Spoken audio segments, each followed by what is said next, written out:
എന്തിനാ ഇങ്ങോട്ട് കെട്ടിയെഴുന്നള്ളി? ചെക്കന്റെ വീട്ടിലേക്ക്. അല്ല, കല്യാണം ആലോചിച്ച് വന്ന ചെക്കന്റെ വീട്ടിലേക്ക് ഞാനും പോവാം. കൽമേത്തര കൂടെ. ഞാൻ പറഞ്ഞോളൂ അവരോട്.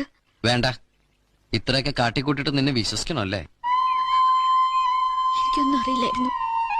എന്നോട് ക്ഷമിക്കണം. അങ്ങനെയൊന്നും നിന്നെ ഈ കണ്ണീരിൽ അല്പമെങ്കിലും സത്യമുണ്ടോ? പണ്ട് LP സ്കൂളിലേക്ക് എന്റെ തോളത്തിരുത്തി കൊണ്ടുവരുന്ന രുക്മിണിയെ എനിക്ക് വിശ്വാസമാണ്. ഞാൻ പണങ്ങുമ്പോ ചിണുങ്ങിക്കരയണ അന്നത്തെ രുക്മിണിയുടെ കണ്ണീരിനെയും എനിക്ക് വിശ്വാസമാണ്. അതുപോലെ ഇപ്പോഴും എനിക്ക് വിശ്വസിക്കാമോ? കൽമയത്താത്തവരെ കാര്യങ്ങളൊക്കെ പറഞ്ഞ് മനസ്സിലാക്കിയിട്ടുണ്ട്. വേറെ പ്രശ്നമൊന്നുമില്ല. പോയിക്കോ.